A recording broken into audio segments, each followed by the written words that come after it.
বাংলাদেশের পুরুষ ফুটবলাররা বিদেশি লিগে খেলার সুযোগ পান কালে ভদ্রে। গেল কয়েক বছরে অধিনায়ক জামাল ভুঁইয়া ছাড়া কারোরই সুযোগ হয়নি দেশের বাইরে লিগে খেলার। বর্তমান দলে হামজা চৌধুরী আছেন একমাত্র দেশের বাইরে লিগে খেলা। তবে নারী দলের জন্য এই চিত্রটা বেশ নিয়মিত।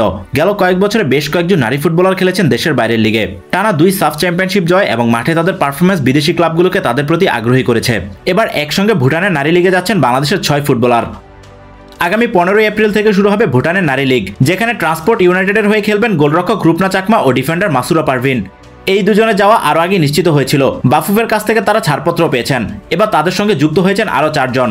অধিনায়ক সাবিনা খাতুন, ঋতুপর্ণা চাকমা, মনিকা চাকমা ও মাতসুসীমা সুমাইয়া এই 4 জনই খেলবেন এক দলে। ভুটানের নারী লীগের 5 বারের চ্যাম্পিয়ন পারো এফসি এই 4 জনকে দলে নিয়েছে। বাফুফের কাছ থেকে তারাও ছাড়পত্র পেয়েছেন। ঈদের পর 6 এপ্রিল তারা ভুটানের উদ্দেশ্যে দেশ ছাড়বেন।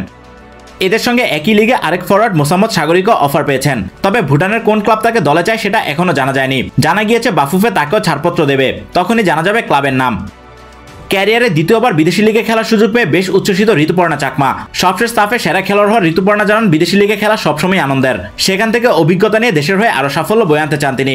প্রথম আলোকে তিনি বলেন, বিদেশি লিগে খেলতে পারলে অনেক কিছুই শেখা যায়। আমাদের অনেক অভিজ্ঞতা হয়, সেই অভিজ্ঞতা আবার জাতীয় দলে কাজে লাগাতে পারি।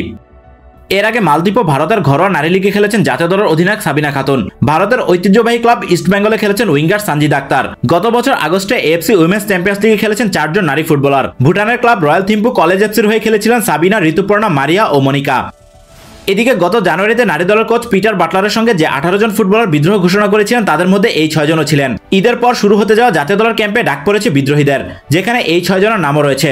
তবে তারা আপাতত ক্যাম্পে যোগ দিতে পারছেন না। এ বিষয়ে বাফুফে নারী উইংয়ের চেয়ারম্যান মাহফুজ আক্তার কিরণ বলেন, ক্যাম্প শুরু হয় তাদেরকে পরে ভুটানে যেতে বলা হয়েছিল, কিন্তু আগেই টিকিট কেটে রাখায় তা হয়তো সম্ভব নয়। তবে তারা যেহেতু খেলার মধ্যেই থাকবে, তাই তেমন কোনো সমস্যা হবে না।